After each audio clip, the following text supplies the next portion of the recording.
It's Hump Day, everybody. I hate that name. I don't understand why we call it Hump Day. Well, maybe I do, because we're the middle of the week, so we're getting over the hump. Wednesday.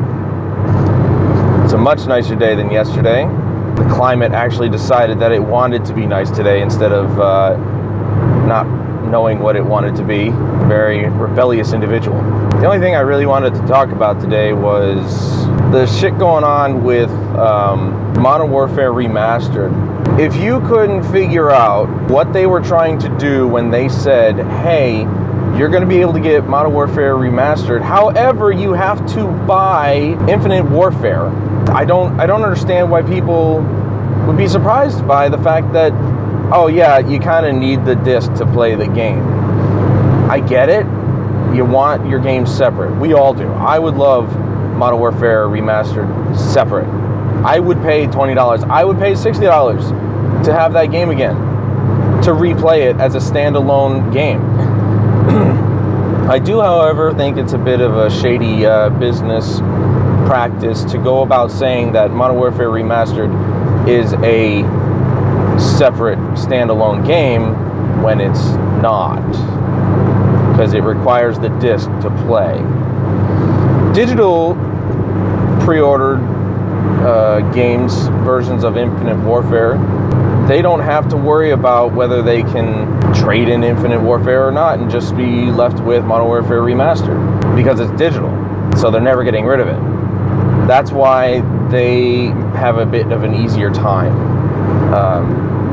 I guess I should say, people on Steam who are ordering it on Steam have an easier time on PC. Consoles still seems a bit complicated. I don't understand it. I don't know why things have to be so fucking difficult with the consoles, but, you know, whatever. But, you know, when they mentioned that you had to have Infinite Warfare to get remastered, I kind of had a feeling they were going to pull some shit. You know, I had a feeling they were going to put, that was like just the beginning of their DRM BS. And I was kind of right. I didn't know what they were going to do. I had no fucking clue they were going to do it this way. But I really hope other companies don't pick this up, because, you know, it's one thing to try and just pull out a product because you know people want it, and it's a whole entire other thing to price gate, is what I'm calling it. It's a whole other thing to price gate a product that you know people want, as opposed to shit that they don't want. So forcing people to buy Infinite Warfare just because you know they want to play Modern Warfare Remastered is a pretty fucked up thing to do, you know? So Activision, you guys are assholes, man. You guys are straight assholes. That being said, I understand that they're a business. They need to make money. They know what and knowing what people want, they will do what it takes to make that money. We're still paying the $20 for Modern Warfare Remastered, and they can call it a standalone all they want, but we know the truth. Modern Warfare Remastered is not a standalone product.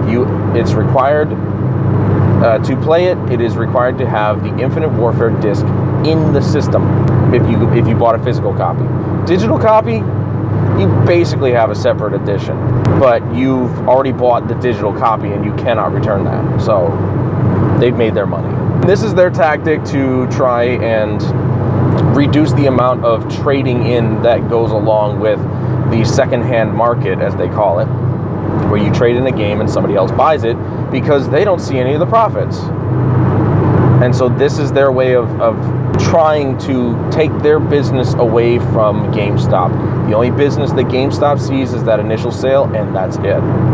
The only time you'll see Infinite Warfare on the shelf is when somebody who literally does not give two fucks about Modern Warfare Remastered, which how could you not, puts it in their system and says, I really don't care. You know, the Infinite Warfare was garbage. I played the crap out of Modern Warfare Remastered. I'm good. I'm settled. Those are the types of people that will trade in Infinite Warfare without two thoughts about getting rid of Modern Warfare Remastered. I, on the other hand, plan on buying I think I'm gonna buy the PC version.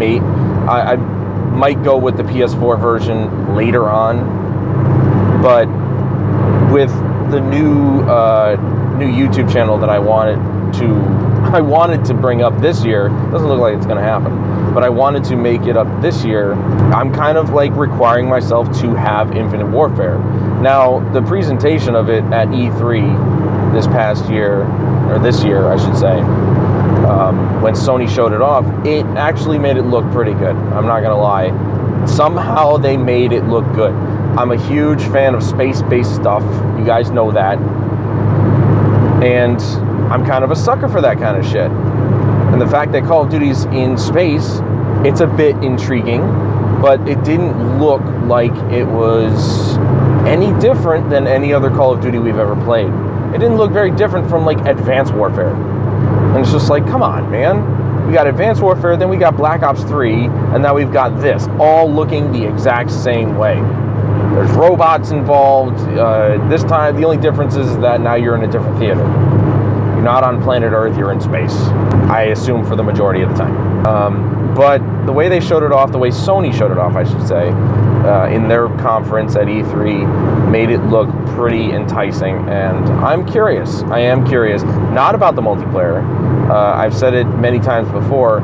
Call of Duty, if anything, has become about the single player to me. That's why I hated Black Ops 3 so much. Not only was the multiplayer completely tarnished as they got progressively further into its life cycle, adding shit, taking shit away, you know, nerfing stuff, buffing guns, all this other stuff. But the single player was a complete and utter it was a failure, in my opinion. It was a failed single player that I never thought was possible by Treyarch. I didn't think that was possible. Not by them. They're really good at telling stories, and they just fucked this one up. Whereas Sledgehammer comes out with fucking Advanced Warfare and does an amazing job with single player. Not because there was Kevin Spacey, but that's a big part of it. Mostly because they could tell a story. You knew who the protagonist was. You knew who the antagonist was. The voice acting was superb. We had some really high-end actors in that one. And, you know, call it what you will, but when you've got some good actors in your game, shit's gonna fucking be good because they know what the fuck they're doing. Some no-named, you know, B-list actor in a game isn't gonna sell your game, and it certainly may not actually make the story good. They could do a really shitty job and ruin the game. So, if nothing else, I'm buying Infinite Warfare for the story because I'd like to see what Infinity Ward has in store. I'd like to see what they have to offer this time around because Ghosts was atrocious. It was an absolute shitstorm debacle. And so, you know, I'd like to see them redeem themselves. But, yeah, I mean, that's why I play Call of Duty now, for the story. If it's not a good story, then it's a failure of a Call of Duty. Plain and simple, people. Prioritize.